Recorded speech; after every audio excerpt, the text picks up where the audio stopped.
ऐसे हुई थी, इसलिए मैं बता रही हूँ आज। तो सबसे पहले 6 साल की उम्र में हमारे गांव में मैंने एक रामायण का पाठ चल रहा था, उनको करेक्ट किया कि इसको ऐसे नहीं ऐसे बोलो, क्योंकि मेरी याददाश्त तेज थी और कोई कारण नहीं था।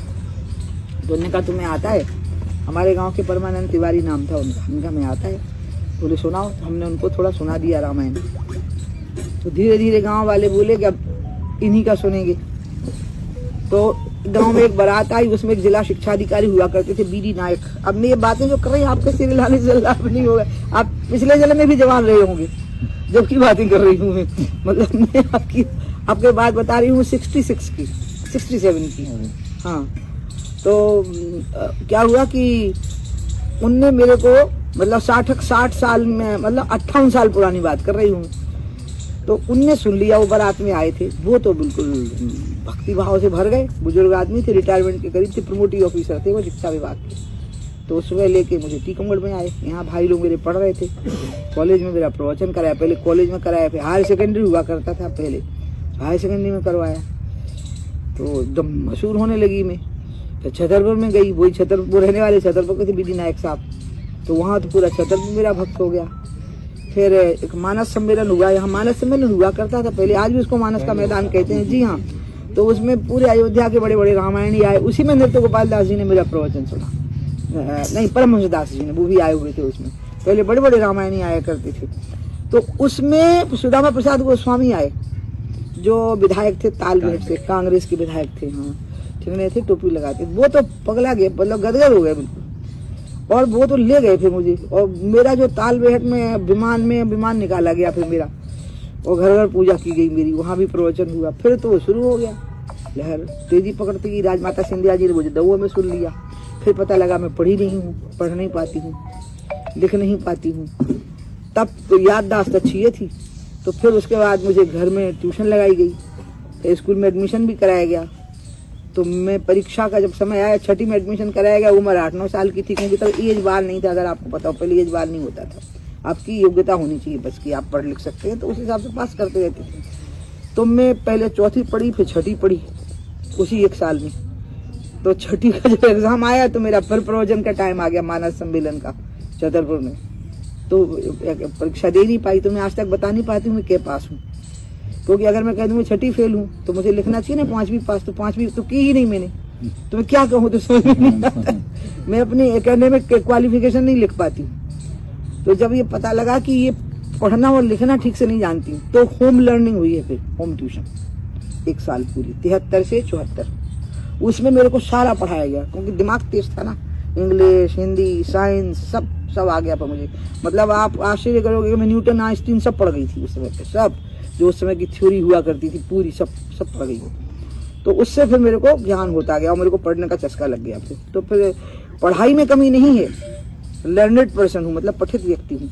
लेकिन एकेडमिक क्वालिफिकेशंस की जो रेटिंग होती है, रैंकिंग होती है, वो नहीं है कि मैं बीए पास हूँ कि कौन सी पास हूँ, ये है। फिर मैंने आईएएस करने की कोशिश की थी। जब मैं इंग्लैंड वगैरह से लौटी तो उस समय पे एक नियम बनाया था मध्य प्रदेश की सरकार ने कि जो महिलाएं बिल्कुल नहीं पढ़ पाई हैं, हमने 8वीं पास कर लिया है, तो वो सीधे 11वीं में बैठ सकती हैं। उसमें 11वीं ही बोर्ड था, और कॉलेज के पहले का आखिरी साल था वो 11वीं था, तो वो 11वीं कर सकती हैं। तो मेरी उम्र उस समय 20 साल थी जब मैं सब पूरी दुनिया से घूम के लौटी थी प्रवचन करके। दुनिया में बहुत नाम हो गया था। माँ की इच्छा थी कि 1 साल माँ के साथ रहूं। तो उस समय मेरे मन में आया कि अगर मैंने 20 साल मतलब 20 से 21 कंप्लीट होते होते 11वीं कर ली मैंने, तो फिर मतलब 12वीं, 13वीं, 14वीं, तो मैं 23 साल की होंगी। और एमए करते करते मैं आईएएस के लिए साथ में बैठ जाऊंगी, क्योंकि ग्रेजुएशन ही उसकी डिमांड होती थी। तो मैं पीजी कर रही होंगी और आईएएस का भी साथ में तैयारी करके आईएएस हो जाऊंगी।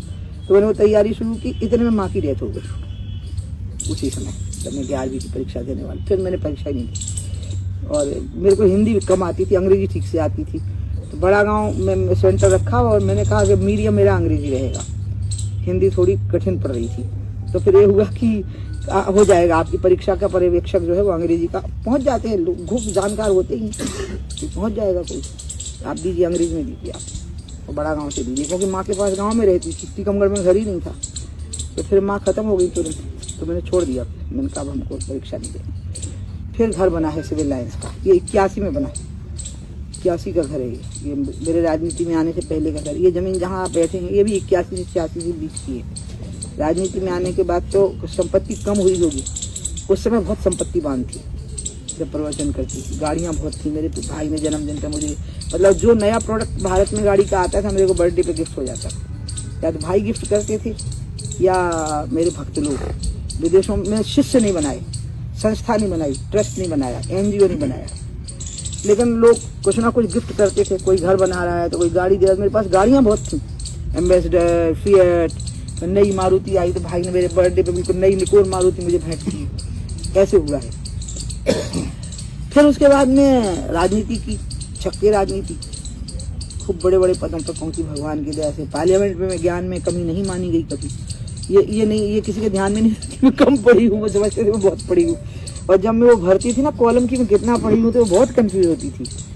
तो मैं भरते समय पूछती भी थी पार्लियामेंट के ऑफिसर से कि मैं इसमें क्या लिखूँ, आप बता दो मेरे को, क्योंकि 5 भी पास हूँ नहीं और 6ठी फेल हूँ, तो करूँ क्या। तो फिर पता नहीं जो भी उसमें लिखा हो, मुझे याद नहीं क्या लिखा है, 4थी पास ऐसी कुछ लिखा होगा। फिर मान लिया चलो 4थी पास तो यही, 6ठी फेल है, तो ऐसा कुछ हो गया था। तो इस तरह से पहले का जीवन चला। अब राजनीति में कैसे आ गई अब बताना वो जरूरी है आप लोगों को। राजनीति में ऐसे आई कि जब माँ खत्म हो गई तो मैं बहुत व्याकुल हो गई थी माँ के खत्म होने से। तो 6 महीने भारत में रहती थी, 6 महीने अमेरिका में रहती थी। प्रवचन मैंने तुरंत बंद किया कि प्रवचन नहीं करना, अब कभी नहीं करना। तो मेरे ऊपर कोई बोझ भी नहीं था, कोई संस्था नहीं थी, कोई NGO नहीं था, कोई ट्रस्ट नहीं था, शिष्य बनाए नहीं थे। तो बस प्रशंसक लोग थे, वो ढूंढा पहुंच ही नहीं सकते थे। अजनौर तक बस जाती थी, यहाँ से पुत्ती बस और 2-3 बसें और चलती थी, फिर सागर तक जाती थी। फिर अजनौर में उतरा, फिर 7 किलोमीटर पैदल चलो। बरसात में नदी नाले आ गए तो पार नहीं हो पाते थे। गाड़ियाँ मेरी यहीं खड़ी रहती थी वाले घर में, तो लोगों का पहुँचनी बंद हो गया मेरे पास में। तो संपर्क कट गया प्रवचन के जगत के लोगों से, प्रवचन भी छूट गया। विदेश जाती थी तो इंडिविजुअली जाती थी, मतलब अकेले गए। 6 महीने एक परिवार था लॉस एंजलिस में, उनके घर में रहती थी, फिर चली जाती थी। मानते थे, बेटी मानती थी अपनी, दीक्षित परिवार था। उन्होंने गोदी ले लिया था मुझे बेटी के तौर पर। 2 उनके लड़के थे और एक मतलब बड़ा बच्चा मैं थी उनका, ऐसा मानते थे वो लोग। अब उसके बाद में जब मैं गांव में आई तो गांव में राजनीति शुरू हुई। अगर आपको याद हो तो भूबंटन हुआ था, अर्जुन सिंह जी CM थे और भूबंटन हुआ, लैंड डिस्ट्रीब्यूशन हुआ 84 में। तो जब लैंड डिस्ट्रीब्यूशन हुआ ये 84 की बिगिनिंग में हुआ है, तो बहुत गलत था, वो अन्यायपूर्ण था। गरीबों की जमीनें गरीबों को दे रहे थे, दबंगों की जमीनें छीन के गरीबों को नहीं दे रहे थे। जैसे मान लो आप एक गरीब आदमी है, उसने 2 एकड़ पे कब्जा कर रखा है, तो उसकी 2 एकड़ जमीन किसी अहिरवार को दे रहे हैं, किसी अन्य व्यक्ति को दे रहे हैं, अनुसूचित जाति और जनजाति के व्यक्ति को। जबकि एक दबंग के पास में वही 20 एकड़ जमीन है और वो बेचारा जिसकी छीनी है उसके पास 4 ही एकड़ जमीन है, लेकिन उसमें आ गया है कि वो लैंडलेस नहीं है। उन्हें एक क्राइटेरिया बना दिया था कि इतनी जमीन पर हम मान लेंगे कि ये लैंड इसके पास जमीन है। शायद 4-5 एकड़ का क्राइटेरिया था। अब इससे ज्यादा मान लो किसी ने थोड़े बहुत 1 एकड़ बढ़ा लिया तो वही की जमीन दे रहे। तो मेरे डूंगा में जब ऐसा हो गया, ये है बिगनिंग राजनीति की। आप लोगों को ये जानना जरूरी था, इसलिए मैं आपको बताना चाहती थी। तो मेरे को बहुत खराब लगा ये। अब मैं अम्मा तो नहीं थी, लेकिन मुझे गाँव अम्मा लगता था, पूरा गाँव ही अम्मा लगता था। मेरे घर की दीवारें माँ लगती थी। तो मैं आती थी दीपावली पे और शहर में भी घर था सिविल लाइन्स में, और अपनी गाड़ी अधिकतर खुद चलाती थी। मेरे ड्राइवर थे हुसैन और उसके बाद नसीम। तो वो उनको मैं अधिकतर साथ में बिठाई रहती थी, गाड़ी खुद चलाती थी। तो गांव के लोगों को मसीहा टाइप की लगती थी, छोटी हैं, गाड़ी चलाती हैं और हमारा दुख दर्द का ध्यान रखती हैं बहुत।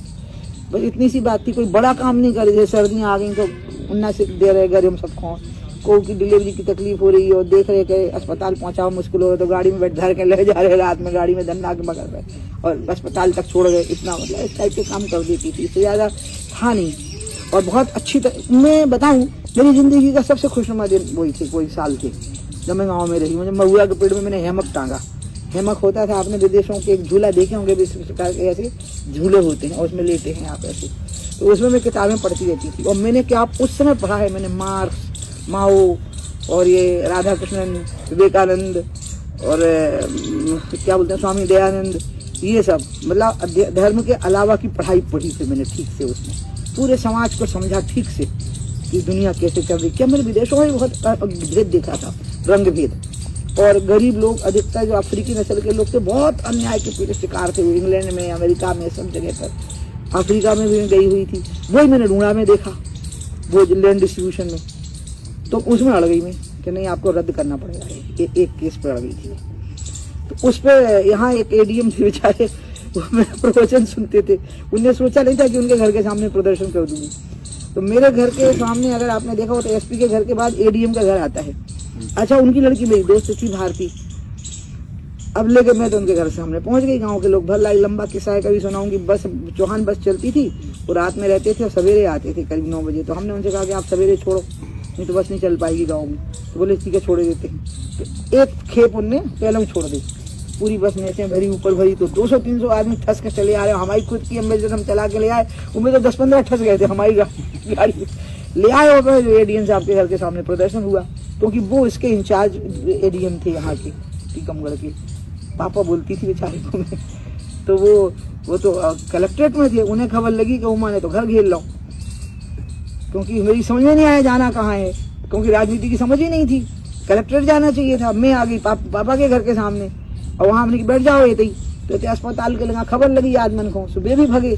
कई लोग वो भी पीड़ित थे लैंड डिस्ट्रीब्यूशन से, और कोई मरीज को लेके आए हुए थे अपने घर के, तो भीड़ हो गई 400-500। अब आए, पहले मम्मी निकली बाहर, कहे वहां मैंने हमारे घर के सामने कर रही हूँ जो तुम पापा भी आ गए, फिर और भीड़ बढ़ गई, तो कलेक्टर एसपी भी आ गए।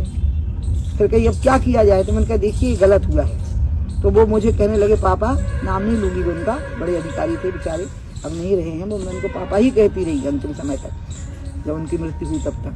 मैंने कहा पापा ये गलत हुआ। तो मुझे वो कहने लगे कि देखो उमा, तुम प्रवचन करो, तुम ये बात में न भी दो, सही नहीं है, जो गलत बात है तुम्हारी, तुम प्रवचन करो, रामायण गीता करो, तुम सब जगह सुना रही, देश विदेश में तुम्हारा नाम है, हम तुम्हारे पाँव पूजा, जो कहा होगा तुम्हें शर्फना होगा का। तो हमने उनकी रामायण में कहा लिखो, राम ने रावण को मारो, गीता में कहा है कि कृष्ण कह रहे कि कंस मार कौरवों को क्योंकि अत्याचारी हूँ, तो मैं वही तो कर रही हूँ, उसमें लिखा है। बस पहले बोलती थी, अब मैं उसको कर रही हूँ, गलत है, आप गलत को रद्द करिए। तो यहाँ कलेक्टर थे उसका नाम अजित माथुर शायद, तो उनको लगा कि बात बिगड़ जाएगी और पूरे जिले के प्रदर्शन मतलब शुरू हो गया। पूड़ी उड़ी मन में शुरू हुई, कटरा बाजार में कोनो के पैसे पूड़ियाँ लगे, मतलब पैकेटा लगे 3-4 बजे। बस वो जो शुरू हुआ तो फिर उन्होंने वो, मैंने कहा एक आवंटन रद्द मत करिए, एक आवंटन तो रद्द करिए और शेष आवंटन का रिव्यू करिए, पुनरीक्षण, कि क्या ये सही हुआ है आवंटन, कि जो 30 एकड़ जमीन पर कब्जा किए हैं आप उनकी नहीं बांट रहे, और जो बेचारे गरीब लोग हैं आप गरीबों में संघर्ष पैदा कर रहे हैं, वर्ग संघर्ष पैदा कर रहे हैं, आप गरीबों के बीच में संघर्ष पैदा कर रहे हैं। तो फिर वो पूरा रिव्यू में चला गया, फिर शायद रुक सा गया था इसलिए कि रिव्यू हो जाए। इतने में फिर मेरे लोगों को खबर लगी, मुझे चुनाव लड़ा दिया, कह रहे थे तो चुनाव लड़ने वाली बात है, मतलब ऐसे आदमी को तो अम्मा ने मुझे, राजमाता जी ने समझाया कि राजनीति करोगी तो और लाभ होगा, तो फिर राजनीति शुरू हो गई, ऐसे राजनीति शुरू हुई। फिर अयोध्या आंदोलन तो तब आया है जब मैं दूसरे टर्म की मेंबर ऑफ पार्लियामेंट थी। मैंने अयोध्या से कोई राजनीतिक लाभ नहीं लिया, हाँ अयोध्या से प्रतिष्ठा प्राप्त की, सम्मान प्राप्त किया, और मैं अयोध्या से सिर्फ सिर्फ गरीब वर्गों की, क्योंकि अमीर वर्ग भी अयोध्या आंदोलन से जुड़ा हुआ था, तो मैं सर्वजन समाज की नेता होती गई। लेकिन मेरी जो पृष्ठभूमि है वो है गरीबी और अन्याय के खिलाफ में खड़ी हो गई, और उसी के आधार पर मैंने 2 चुनाव जीत लिए, और दूसरे चुनाव में 6 दिसंबर की घटना हुई थी जब मैं दूसरे टर्म की मेंबर ऑफ पार्लियामेंट थी। इस बीच में 21 से 27 साल की उम्र में शादियों की बातें भी चली, मैंने हाँ भी करी, किसी को खुद भी हाँ पसंद करके हाँ करी, और फिर अंत में मन में आता था कि नहीं संन्यास लेना है, अंतिम बात यही मन में आती थी। तो फिर मैं वो संन्यास पर दृढ़ हो गई, मैंने संन्यास ले लिया, फिर 32 साल की उम्र में लिया था। फिर उसके बाद में फिर मैं युवा मोर्चे की अध्यक्ष बनी, फिर केंद्र में मंत्री बनी, फिर एक्सीडेंट मेरे बहुत हुए, मुझे बहुत चोटें लगी हैं। ये सब नई चीज़ें नहीं है, ये लंगड़ा के चलना, व्हील चेयर में चलना, हाथ पकड़ के चलना, पहले सोशल मीडिया नहीं था तो आपको पता नहीं लगता था। मेरा पहला एक्सीडेंट 96 में हुआ, अगर आप लोगों को याद हो, जिसमें मेरी दोनों टांगें टूट गई, बस से हमारी गाड़ी टकराई थी, एम्बेसडर टकरा गई थी बस से, और उसमें मैं सामने बैठी थी तो दोनों टांगें टूट गई थी मेरी 96 में। और उसके बाद में मैंने 4 चुनाव और जीते लोकसभा के, उसके बाद में 11 साल तो कैबिनेट मिनिस्टर रही, खूब घूमी, और उसके बाद चीफ मिनिस्टर भी बनी, और चीफ मिनिस्टर बनने के लिए बहुत मेहनत की, 2 साल तो घुमाया गया मेरे को कस के।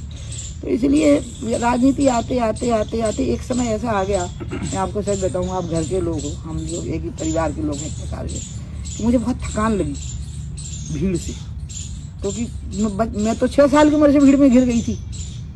तो अचानक मुझे लगा कि मुझे 4-5 साल के लिए अलग होना पड़ेगा, उद्देश्य के प्रति समर्पित रहूंगी, लेकिन भीड़ भड़क वाली चीज़ों से अगर मैं थोड़ा दूर रहूँगी तो मैं दोबारा रीस्टार्ट कर सकूँगी।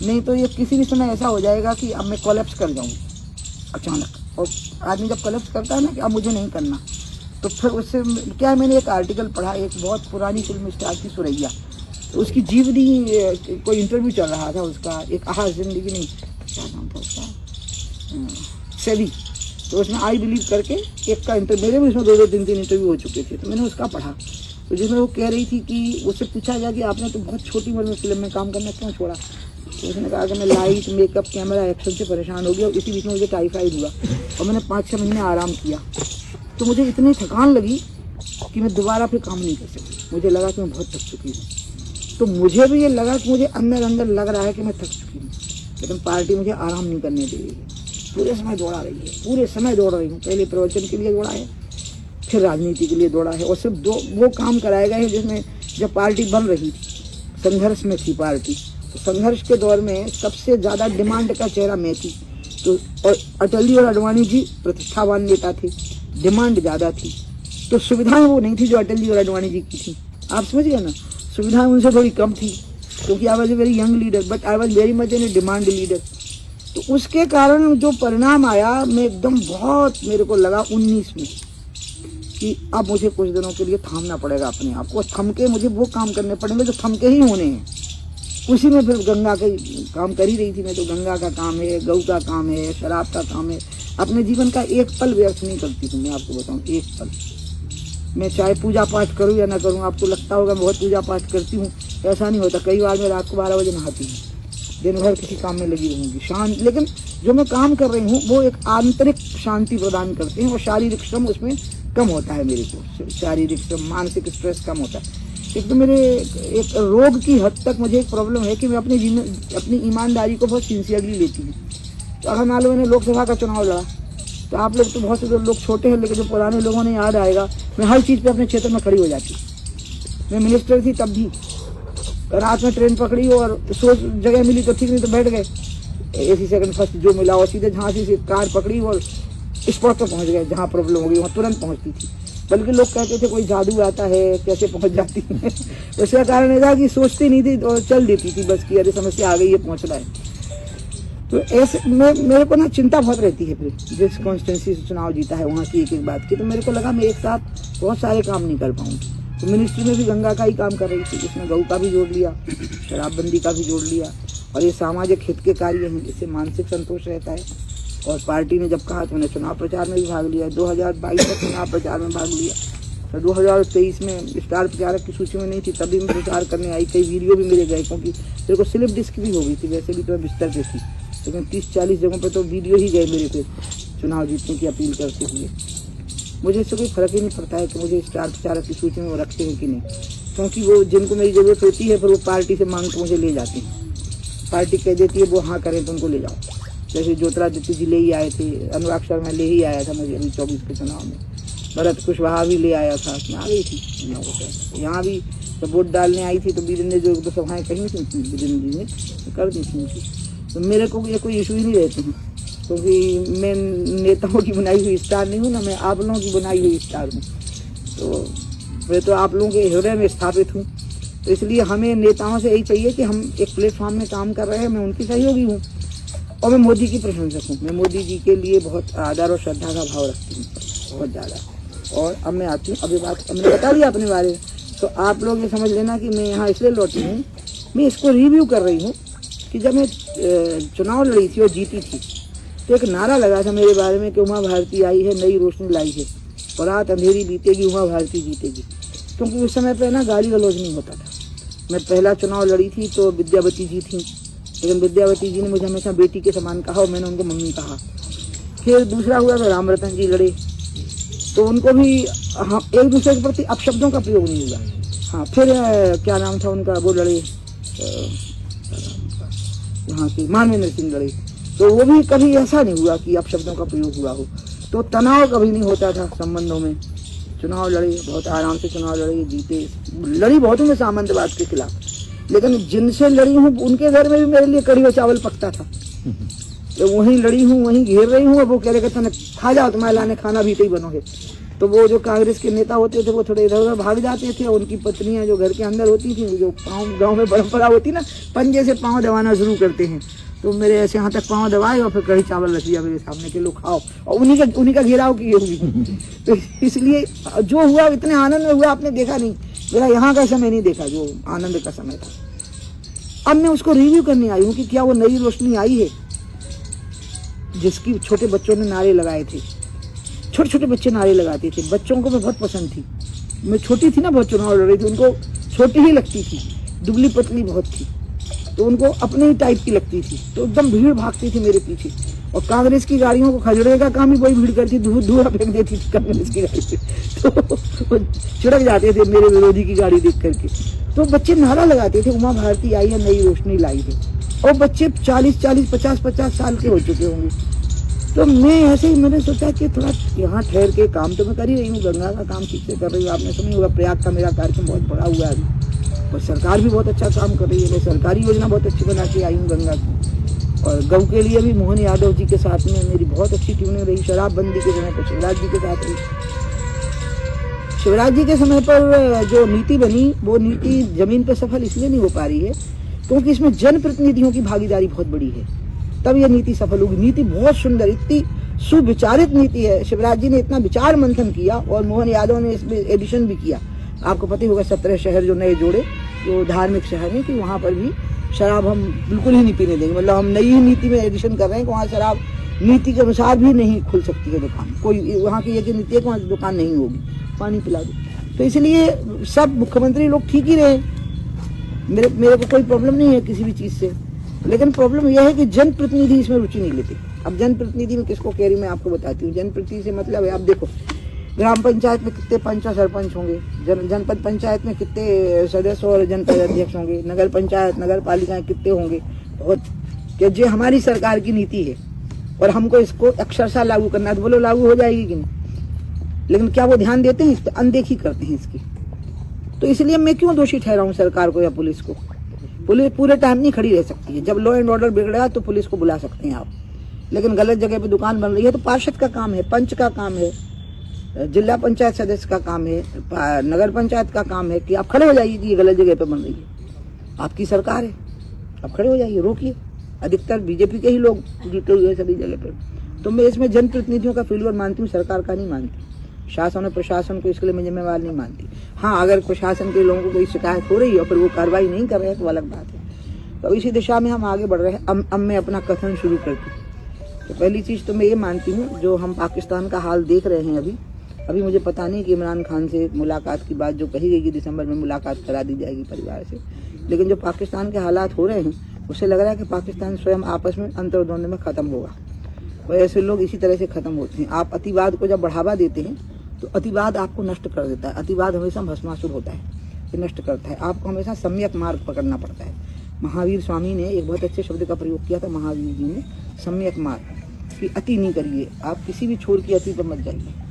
तो इसलिए भारत हमेशा सम्यक मार्ग पर चला है, तो भारत ने सर्वाइव किया है, अपने आप को बनाए रखा है। पाकिस्तान अतिवाद का जो मार्ग पकड़ा है वही पाकिस्तान को खत्म कर देने का कारण बनेगा। तो पाकिस्तान हमारे लिए चुनौती नहीं रहेगा। धारा 370 हटने के बाद कश्मीर के लोगों ने ही इसमें प्रसन्नता व्यक्त की है कि हम सुख से जी रहे। कोई एक दुर्घटना बहुत बुरी हो गई है पहलगाम की, अन्यथा बहुत सुखी जीवन जी रहे हैं अब कश्मीर के लोग पहले की तुलना में, जब धारा 370 थी तब। इसी प्रकार से अयोध्या का प्रकरण इतनी शांति से हुआ है, चाहे वो कोर्ट का फैसला हो, चाहे वो शिलान्यास हो, चाहे वो मंदिर का उद्घाटन हो, चाहे ध्वजारोहण हो, बहुत शांति से हुआ है। इस प्रकार से गऊ का जो मसला है, तो अरब में गाय नहीं होती थी, ऊँट होते थे, भेड़ें होती थी, गधे होते थे, घोड़े होते थे, लेकिन गाय नहीं होती थी। गाय भारत में है, भारतीय कॉन्टिनेंट में गाय है। तो भारतीय कॉन्टिनेंट में गाय है, वो दूध देती है, तो इसलिए गाय के लिए हिंदू मुस्लिम एकता हो सकती है। हिंदू मुस्लिम एकता के सूत्र है ये, गाय है, गंगा है। गंगा की दवाई से तो कई हकीमों के नुस्खे बनते थे, उसमें गंगा का जल भी एक हिस्सा होता था। और गंगा के जल को सबने महत्व दिया है, आदर दिया है। किसी ने स्वास्थ्य की दृष्टि से, किसी ने धर्म की दृष्टि से, किसी ने सिंचाई की दृष्टि से, किसी ने सिंचाई से एग्रो बेस्ड इंडस्ट्रीज की दृष्टि से। इसलिए ये वो चीजें हैं जो समाज का काम है, समाज और सरकार को मिलकर करना है। गऊ, गंगा, ये वो चीजें हैं, शराब, बंदी, ये वो बातें हैं जिसमें समाज और सरकार को मिल के करना है, और यही चीजें हैं जो एकता के सूत्र बनेगी। आतंकवाद से निपटने का काम सरकार का है, सीमाओं का है, नक्सलवाद और आतंकवाद से। देखिए, आतंकवादियों ने स्वयं इच्छा व्यक्त की है कि अब हम सरेंडर करना चाहते हैं। तो इसलिए इस दृष्टि से भारत में आंतरिक और बाह्य शांति की सारी व्यवस्था ठीक से नरेंद्र मोदी जी की देखरेख में उनके मंत्रीगण और जो विंग उसमें काम कर रहे हैं वो सफलतापूर्वक कर रहे हैं। लेकिन इस देश की सबसे बड़ी चुनौती है भ्रष्टाचार, और मध्य प्रदेश की भी चुनौती है। वो इतनी गहरी जड़ें जमाए हुए है। उत्कोच एक शब्द होता था पहले संस्कृत में, यानी उत्कोच अभी की बात नहीं है। रिश्वत को संस्कृत में उत्कोच कहते थे, तो ये अभी की नहीं है, ये बहुत इतनी पुरानी परंपरा है कि इसको जड़ से तभी उखाड़ा जा सकता है जब इस पर भ्रष्टाचारियों पर कार्रवाई करने पर तुरंत सख्ती बरती जाए और तुरंत जड़ें पकड़ ली जाएं। अब पत्ते तोड़ लेंगे और जड़ें छोड़ देंगे तो वो पनपता रहेगा। तो मुझे इसमें मोदी की सामर्थ्य लगती है कि भ्रष्टाचार की चुनौती को मोदी स्वीकार कर सकते हैं। बुंदेलखंड की जो मैंने समीक्षा की दोनों तरफ की, उस दृष्टि से हमारा मध्य प्रदेश का बुंदेलखंड यूपी के बुंदेलखंड की तुलना में बेहतर है। लेकिन फिर भी यहाँ जो ज़रूरत है, यहाँ दो चीज़ों की ज़रूरत थी। भगवान की दया से वही मुझे ही मौका मिला, एक केन बेतवा का और एक ललितपुर सिंगरौली रेलवे लाइन का। लेकिन गांव-गांव में उससे जुड़ कर के रोजगार कैसे उत्पन्न हो सकें, तो मैं कभी आपसे एक सेमिनार रखूंगी यहाँ से आप लोग के साथ, मीडिया के साथ, और मैं उसमें पूरे विषय पर ठीक से विस्तार से बोलूँगी कि केन बेतवा की प्लानिंग मैंने क्या की हुई है, और मुझे आशा है कि वो प्लानिंग वैसी ही होगी। और अगर वो प्लानिंग वैसी हुई तो बुंदेलखंड स्विट्जरलैंड के मुकाबले पे होगा प्रति व्यक्ति औसतन आय में। अभी ऑलमोस्ट स्विट्जरलैंड की मानी जाती है नंबर 1 है, तो बुंदेलखंड उस पर आ जाएगा, क्योंकि रेल है और पानी है, दोनों ही विकास का आधार बनते हैं। और सड़कें, बुंदेलखंड एक्सप्रेस वे उधर तो बनी गया, इधर की भी सड़कें अमूमन अच्छी हैं। लेकिन जिस चीज़ में लोग पिछड़ गए हैं वो है मॉनिटरिंग, ठीक से देखभाल, योजनाओं का ठीक से ज़मीन पकड़ना और उसका लोगों को लाभान्वित होना। वो अभी भी उसमें थोड़ी सी सब तरफ फेलुअर है, चाहे वो यूपी हो चाहे एमपी। और मैंने चुनाव लड़ने की बात तो मेरे मन में अब आई। पहले तो मुझे लगता था कि मैं शायद कभी चुनाव ना लड़ूं, लेकिन जब सबने मुझे कहा कि आपको चुनाव लड़ना चाहिए, और मैं आपको बताऊं, मुझे पार्टी ने कभी ना नहीं किया।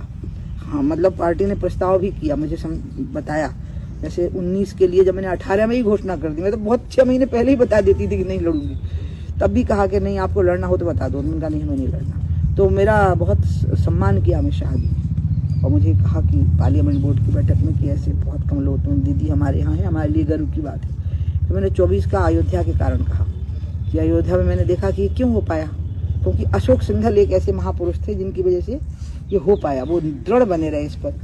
तो मुझे भी गंगा पर दृढ़ रहना चाहिए कि गंगा जब तक अविरल और निर्मल नहीं होगी तब तक मेरे को चुनाव से बचना चाहिए। तो मेरे को विश्वास है कि 29 तक मैं इस काम को कर सकूंगी, ऐसी स्थितियाँ, क्योंकि सरकार भी इसमें लगी हुई है, हम सामाजिक चेतना की दृष्टि से लगे हुए हैं। गऊ का मसला लंबा चलेगा, क्योंकि गऊ को बचाने के लिए गऊ पालन करना होगा किसानों को फिर गऊ पालन करने की सुविधाएं प्रदान करनी पड़ेंगी जो उनके पास में अभी नहीं है।